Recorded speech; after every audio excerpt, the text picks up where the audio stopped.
in Kolkata, then A will pay a sum of rupees 50,000 to B. A started practice as a surgeon in Kolkata. B is entitled to such compensation but not exceeding 50,000. देखो इधर लिखा हुआ है as the court considers reasonable. India में हमेशा court को जो सही लगेगा कोर्ट आपको वही कॉम्पनसेशन देगा, उससे ज्यादा। ओके, दूसरा एग्जांपल है A borrows 10,000, gives him a bond guarantee for rupees 20,000 payable by 5 yearly installments. Okay, 10,000 रुपये ले रहा हूं पर मैं आपको 4,000 रुपए के 5 इंस्टॉलमेंट दूंगा ईयरली। ओके, तो वो प्रॉब्लम है ना, चलेगा क्योंकि 5 साल में पैसा डबल होगा, वो तो बट ऑब्वियस है। विद द स्टिपुलेशन, अब यहां से पढ़ना है, with the condition that in default of the payment the whole shall become due. मतलब अगर पहला इंस्टॉलमेंट पे करने में ए ने डिफॉल्ट किया तो उसी दिन पूरा का पूरा अमाउंट ड्यू हो जाएगा, मतलब 20,000 रुपए। Okay, then this is in the nature of penalty. Okay, वही एग्जांपल लेते हैं। undertakes to repay a loan of 10,000 by 5 equal monthly installments। और एक कंडीशन है कि अगर ये पैसा किसी भी इंस्टॉलमेंट में ड्यू डिफॉल्ट हुआ, मतलब 2 इंस्टॉलमेंट पे कर दिया और तीसरा डिफॉल्ट हुआ, तो तीसरे इंस्टॉलमेंट पे बाकी का पूरा अमाउंट आपको पे करना पड़ेगा। मतलब आपको बाकी और 2 इंस्टॉलमेंट की फैसिलिटी नहीं मिलेगी, पर अमाउंट आपको 10,000 रुपये ही पे करना है। Okay, then it is not in the nature of penalty, क्योंकि आप कुछ एक्स्ट्रा क्लेम नहीं कर रहे हो, you are only claiming what you have already given. Okay, आप वही अमाउंट क्लेम कर रहे हो जो आपने ऑलरेडी दिया हुआ है। Next thing is distinction between liquidated damages and penalty. Okay, हमने ऑलरेडी इसके बारे में काफी सारा डिस्कशन कर लिया है, बट मैं आपको कुछ मेन पॉइंट्स बता देता हूं। If the sum payable is so large as to be far in excess of probable damages. Okay, मैंने बोला था एक्सेप्शनली हाई अमाउंट है तो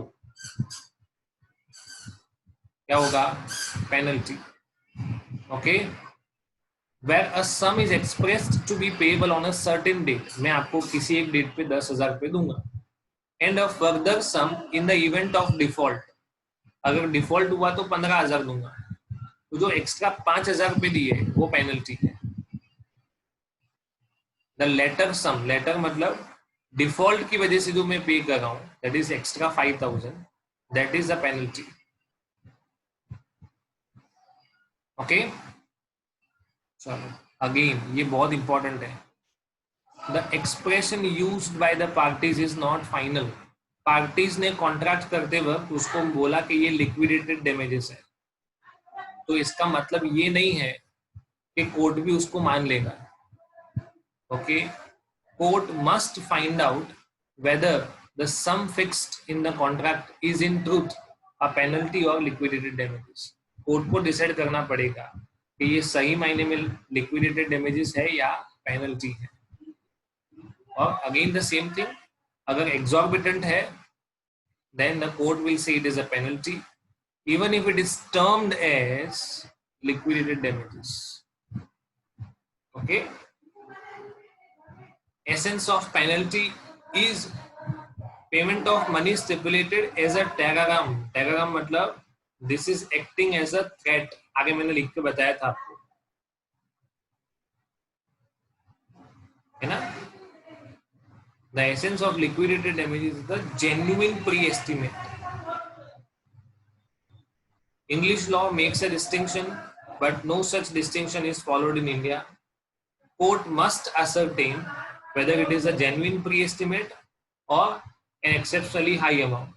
Genuine pre-estimate होगा तो वो liquidated damages है, अगर genuine pre-estimate नहीं है, extra amount है, exorbitant amount है, then it is considered as penalty. Okay, तो यहां पे हमारा डैमेजेस वाला पोर्शन खत्म हुआ। as a remedy. Okay, next thing is other remedies available. तो अदर रेमेडीज कौन सा अवेलेबल है? Cancellation of contract, quantum merit. क्या बताया था quantum merit? As much has been acted upon. Okay, जितना काम किया है उतना तो आपको पैसा देना ही पड़ेगा. Then there is suit for specific performance. Okay, मुझे डैमेजेस नहीं चाहिए, आपने जो प्रॉमिस किया था वही करके दो. Okay, I want a specific performance of the contract. Okay, and the last is suit for injunction. Injunction क्या बताया था? Stay order. Stay order.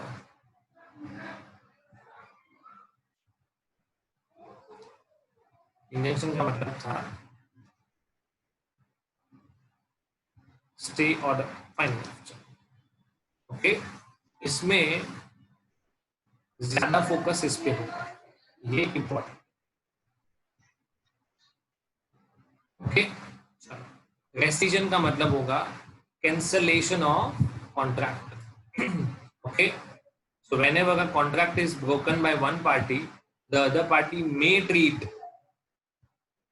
the contract as rescinded, that is cancelled. In such a case, he is absolved of. Absolve का मतलब लिखेंगे free from. Okay, all his obligations. X ने promise किया था Y को, अगर X अपना प्रॉमिस नहीं परफॉर्म करता है तो Y को भी परफॉर्म करने की जरूरत नहीं है. Y is absolved. क्या बोलेंगे? Y is absolved from the duties. And देखो कौन सा वर्ड है? And is entitled to compensation for any damages. अगर कुछ भी नुकसान हुआ हो तो वो नुकसान क्लेम कर सकता है. Okay, A promises B to deliver 50 bags of cement on a certain day. B agrees to pay the amount on receipt. A failed to deliver the cement. A ने अगर गुड्स नहीं दिया तो B को payment करने की भी कोई जरूरत नहीं है. B is at liberty to treat the contract as cancelled. Okay, quantum merit, as much as has been performed. जितना काम किया है उसका पैसा देना पड़ेगा. ओके, मैंने ब्रीच किया है, मैंने किसी को प्रॉमिस किया था कि मैं ये काम करूंगा, पर मैंने अगर ब्रीच किया है, okay, I have not performed the whole promise, मैंने पार्शियल परफॉर्मेंस दिया है, then I am able to claim partial. मतलब मुझे पार्शियल पेमेंट मिलना चाहिए. I am able to claim. But at the same time अगर मैंने ब्रीच किया है तो मुझे डैमेजेस करने पड़ेंगे. ओके, चलो, ऐसा कोई कॉन्ट्रैक्ट है जहां पे partial performance is no performance. ऐसा कोई भी कॉन्ट्रैक्ट हो जहां पे पार्शियल परफॉर्मेंस को नो परफॉर्मेंस माना जा सकता है तो क्वांटम मेरिट काम नहीं लगेगा. फॉर एग्जाम्पल, पेंटिंग बनाने वाला, अगर आपने किसी को पेंटिंग बनाने का कॉन्ट्रैक्ट दिया है, उसने आधी पेंटिंग बनाई और बोला कि आधा पैसा दे दो, दैट इज नॉट पॉसिबल, है ना, क्योंकि आधी पेंटिंग आपके किसी काम की नहीं. ऐसा समझो, अगर मैंने किसी को 100 kg ऑफ गुड्स सप्लाई करने के लिए बोला, तब मैंने प्रॉमिस किया था कि मैं 100 kg गुड्स सप्लाई करूंगा, सिर्फ 75 kg किया.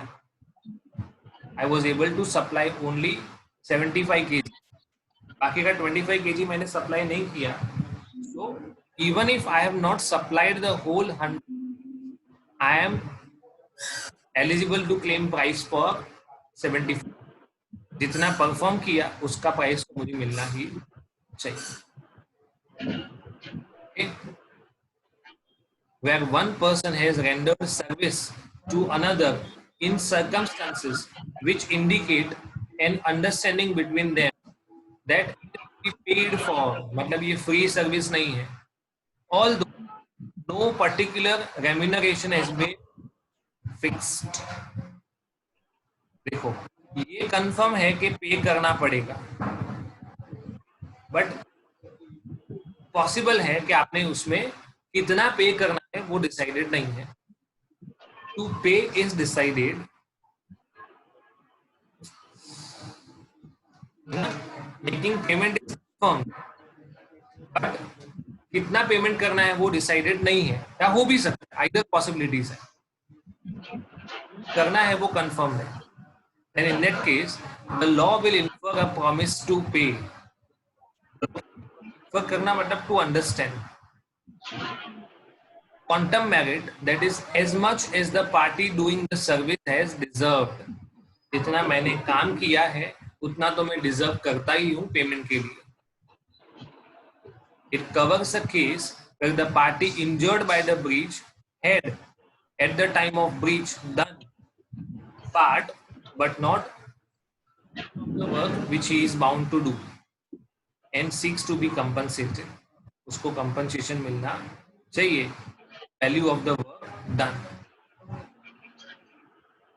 Okay, two conditions must be fulfilled. It is only available if the original contract has been discharged. The claim must be brought by a party not in default.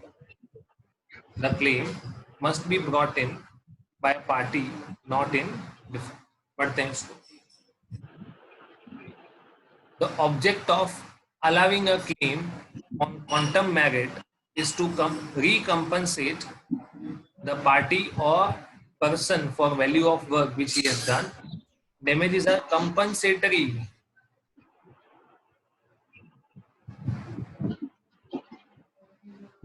कौन कर सकता है? Answer बताओ. Who can do this? जिसने promise break किया वो, या जिसने प्रॉमिस ब्रेक नहीं किया वो?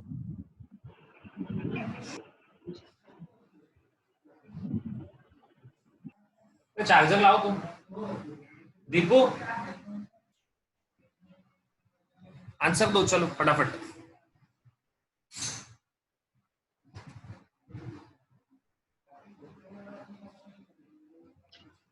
Sir, could you repeat the question? Question repeat करो. ओके. अगर मैं डैमेजेस क्लेम करने की बात, पंखा बंद करके करें. If I want to make claim for damages, then means अगर x और y के बीच में कॉन्ट्रैक्ट हुआ और x ने थोड़ा ही परफॉर्म किया है, पूरा परफॉर्म नहीं किया है, तो डैमेजेस का क्लेम कौन कर सकता है? Why? Y. Sure. Okay. The claim for damages can be made by Y only. और क्वांटम मेरिट का क्लेम कौन करेगा? X. ये समझने की जरूरत है. ओके, डैमेजेस के लिए क्लेम Y करेगा, बट क्वांटम मेरिट के लिए क्लेम X करेगा. Okay, damages are compensatory in nature, क्योंकि Y है ना, Y को पूरा काम नहीं मिला, उसकी वजह से Y को नुकसान हुआ होगा. ओके, तो वो Y को कंपनसेट करने के लिए है. While quantum merit is restitutory. Restitutory का मतलब होगा टू रिस्टोर. क्या होगा? To restore.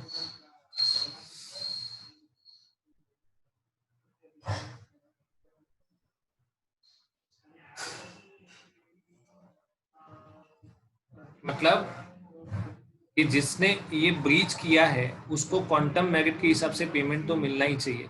उसको उस पोजीशन में लाके रखना जो नेचुरली उसका पोजीशन होना चाहिए था. मतलब अगर मैंने 75 kg गुड सप्लाई किया तो एटलीस्ट मुझे 75 kg का, तो I should be in a position to receive the money for 75 kgs. Okay, और एट द सेम टाइम मुझे 25 kg न सप्लाई करने की वजह से डैमेजेस भी पे करना पड़ेगा. अगर मैंने 25 kg सप्लाई नहीं किया और वाई को कुछ नुकसान हुआ, वाई अपना आगे जो प्रॉमिस था वो परफॉर्म नहीं कर पाया, तो मुझे उसके लिए कॉम्पनसेशन भी देना पड़ेगा. But the party breaking the contract is the right to claim quantum merit. Okay, उसके लिए आपको कुछ कंडीशंस दी हुई है. Where an agreement is discovered to be void, मतलब थोड़ा काम किया और फिर वो कॉन्ट्रैक्ट void हो गया. Okay, or something is done without any intention to do so gratuitously. Gratuitously का मतलब free of cost. आपका इंटेंशन वो काम फ्री ऑफ कॉस्ट करने का नहीं था. Without an intention. Okay, your intention was not to do it free of cost. Okay, there is an express और implied contract to render services but there is no agreement as to remuneration. मैंने बोला था पे करेंगे वो confirm है, but कितना पे करेंगे वो कंफर्म नहीं है. When one party abandons or refuses to perform, कोई मना बोलता है, जैसे मैंने मना बोल दिया था कि मैं परफॉर्म नहीं करूंगा बाकी का promise. Where a contract is divisible, painting वाला एग्जांपल, वहां पे कॉन्ट्रैक्ट डिविजिबल नहीं है, मतलब part performance is no performance. Okay, contract is not divisible. Okay, but quantum merit के लिए क्या होना चाहिए? डिविजिबल होना चाहिए. तो वो 100 kg और 75 kg वाला जो एग्जांपल है, वहां पे कॉन्ट्रैक्ट डिविजिबल है ना. मैंने 75 kg दिया तो 75 kg भी एक परफॉर्मेंस माना जा सकता है. ओके, और एक्स ने उस मतलब जो भी अदर पार्टी है उसने उसका बेनिफिट एंजॉय किया है, मतलब उसने 75 kg रिसीव किया है. Where an indivisible contract for a lump sum is completely performed but badly, the person who has performed the contract can claim the lump sum. चलो मैंने काम पूरा तो कर दिया पर बैडली किया है. कैसा किया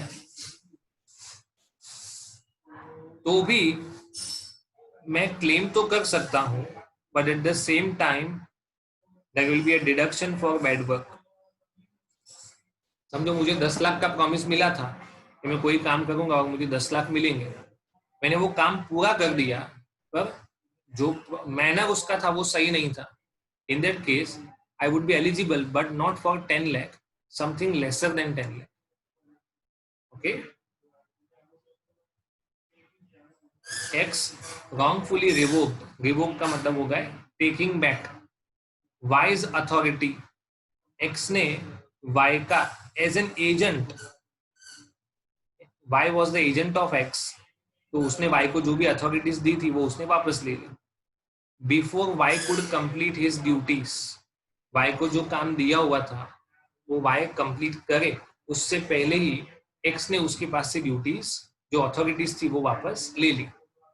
held, Y could recover as a quantum merit for the work he had done. Y ने जितना भी काम ऑलरेडी, देखो उसने कंप्लीट नहीं किया है और उसने कुछ ना कुछ परफॉर्म तो किया ही होगा. तो जितना उसने परफॉर्म किया है उसके लिए उसको कंपनसेशन मिलना चाहिए. एंड देखो, the expenses that he incurred in the course of his duties as an agent. As an agent उसने जो भी एक्सपेंसेस किए होंगे ऑन बिहाफ ऑफ प्रिंसिपल, तो वो एक्सपेंसेस का भी वो क्लेम कर सकता है. चलो ये मैंने जो एग्जांपल दिया था 100 और 75 kg वाला वो सेम एग्जांपल है. Suit for specific performance. Suit for specific performance का मतलब क्या होगा कि किसी भी तरह का डैमेज अग्रीव्ड पार्टी को सेटिस्फाई करने के लिए कैपेबल नहीं है. किसी भी तरह का डैमेज अग्रीव्ड पार्टी को सेटिस्फाई करने के लिए कैपेबल नहीं है. इन दैट केस कोर्ट आपको स्पेसिफिक परफॉर्मेंस के लिए रिक्वेस्ट करेगा. और इसका एग्जांपल है ऐसी कोई भी रेयर चीज जिसके लिए आपने प्रॉमिस किया था. Okay, there is nothing like this thing, मतलब इसका कोई सिमिलर या सेम चीज दुनिया में है ही नहीं. वो एक ही चीज है और आपने वो किसी को बेचने का प्रॉमिस किया था. आप अगर वो परफॉर्म नहीं कर पाए तो to the extent possible court आपको इंसिस्ट करेगा कि आप वो कहीं से लाके दो. Okay, where damages are not an adequate remedy, देखो लिखा हुआ है ना, damages are not an adequate remedy in the case of breach of contract, the court may in its discretion, court अगर चाहे तो, okay, direct party in breach मतलब जिसने प्रॉमिस परफॉर्म नहीं किया है to carry out his promise according to the terms of the okay. या तो चलो ये पेंटिंग के रिलेशन भी हो सकता है, कोई आर्ट वर्क के रिलेशन में भी हो सकता है, या कोई भी गुड्स हो सकता है, एनी काइंड ऑफ गुड्स जो बहुत ही रेयर कमोडिटी है। तो जिसने भी प्रॉमिस ब्रेक किया है कोर्ट उसको डायरेक्ट करेगा, इंसिस्ट करेगा कि इसका कोई और सॉल्यूशन नहीं है, तुम्हें ये कॉन्ट्रैक्ट परफॉर्म करना ही पड़ेगा, तुम कहीं से भी वो पेंटिंग या आर्टवर्क या गुड्स लाके दो। Specific performance. The last is suit for injunction. Injunction का मतलब होगा स्टे ऑर्डर। हमने इनिशियली ऐसा पढ़ा था कि promise is to do something और not to do something, act और एब्स्टिनेंस, है ना। आपका जो प्रॉमिस है वो कुछ करने के लिए भी हो सकता है और कुछ न करने के लिए भी हो सकता है। समझो कि आपने प्रॉमिस किया था कुछ न करने का, he promised not to do, और फिर आप वो परफॉर्म करते हो। आपने मना बोला था कि मैं ये काम नहीं करूंगा, बट फिर भी आप वो काम कर रहे हो, तो कोर्ट में रिस्ट्रेन, कोर्ट आपको मना बोल सकता है by injunction order, that is a stay order.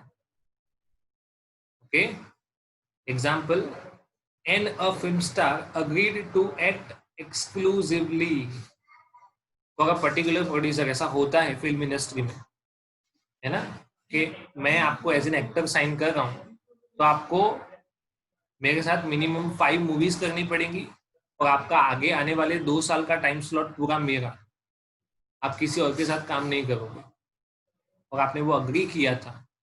In case आप किसी थर्ड पार्टी या प्रोड्यूसर या डायरेक्टर के साथ काम करना स्टार्ट करते हो तो मैं आपको मना बोल सकता bye way of a stay order. Okay, so here if the lady that is an actress agrees to work for somebody else, for some other producer, the court could restrain that by an injunction. Okay, the last thing is party rightfully cancelling the contract entitled to compensation। ये हमने पहले देख लिया था कि आपको cancellation का तो राइट है ही है और इसके साथ साथ कॉम्पनसेशन का भी राइट है। अगर कैंसलेशन की वजह से आपको कोई भी नुकसान होता है तो उसका ये एग्जाम्पल है। Okay, so as such we are done with unit 5 of Indian Contract Act. The unit 5 is breach of contract and its remedies. Now we are left with only one unit, that is contingent and quasi contracts. हम कल थोड़ा extend करके भी अगर हमको 1.5 our या 2 hours तक भी कंटिन्यू करना पड़ेगा तो कंटिन्यू करके उसको फिनिश अप कर देते हैं। Okay, I have sent one PDF to all of you. Okay, शायद आप लोगों ने देखा होगा, तो उसमें कुछ क्वेश्चन आंसर्स हैं और कुछ केस स्टडीज हैं। Okay, that you are suppose to write and send me within 2 days। आज फ्राइडे है तो मंडे तक आपको मुझे वो भेजना है। Okay, by way of a PDF आपको स्कैन करके अपने आंसर भेजने हैं। Is that fine? किसी को डाउट या डिफिकल्टी है तो मीनवाइल वो पूछ सकता है। आप अपने हिसाब से कोशिश कीजिए कि आप वो आंसर्स लिख पाते हो या नहीं। ज्यादातर क्वेश्चन आंसर्स है, केस स्टडीज बहुत कम है। ओके, यू ट्राई कि आपको कैसा समझ में आता है। I have tried not to include the last chapter, but अगर कोई क्वेश्चन होगा लास्ट चैप्टर का तो वो आप स्किप कर सकते हैं। Okay, thank you. Thank you, sir. Thank you, sir. Thank you, sir. Thank you, sir. Thank you, sir. Okay.